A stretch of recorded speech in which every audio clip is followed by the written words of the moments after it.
আগুন পোহাতে গিয়ে অগ্নিদগ্ধ বৃদ্ধার রায়গঞ্জ মেডিকেল কলেজ হাসপাতালে চিকিৎসাধীন অবস্থায় মৃত্যুর ঘটনায় চাঞ্চল্য।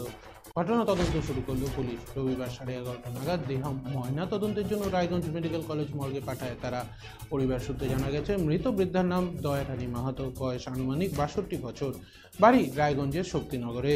পরিবারের দাবি, চলতি মাসের 6 তারিখ সকালে নিজের দোকানে আগুন পোহাচ্ছিলেন ওই বৃদ্ধা। সেখান থেকে আগুন লেগে অগ্নিদগ্ধ হন তিনি। তাকে উদ্ধার করে রায়গঞ্জ মেডিকেল কলেজে ভর্তি করা হয়। শনিবার বিকেলে মেডিকেলে চিকিৎসাধীন অবস্থায় মৃত্যু হয় তার।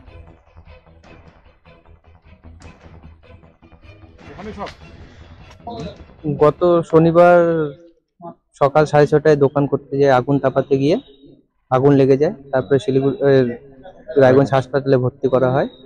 গতকাল বিকাল 4টার সময় তিনি সব পরলোক গমন করেন। কি নাম ওনার? দয়ারানী মাহাতো, বয়স কত? বয়স 62। হ্যাঁ, আপনি বাড়ি কোথায়? রায়গঞ্জ শক্তিনগর। হ্যাঁ, মানে এই যে শীত পড়েছে, এই শীতে কি আগুন তাপাতে এই শীতে বয়স্ক মানুষ বুঝতেই পারো, এখন তো সবাই একটু আগুন তাপাতে পছন্দ করে। আর উনিও বয়স্ক মানুষ, তো দোকানদারি করতো, আগুন রোজই তাপাতো, এখন দুর্ঘটনা হয়ে গেছে। এটাই। কিসের দোকান?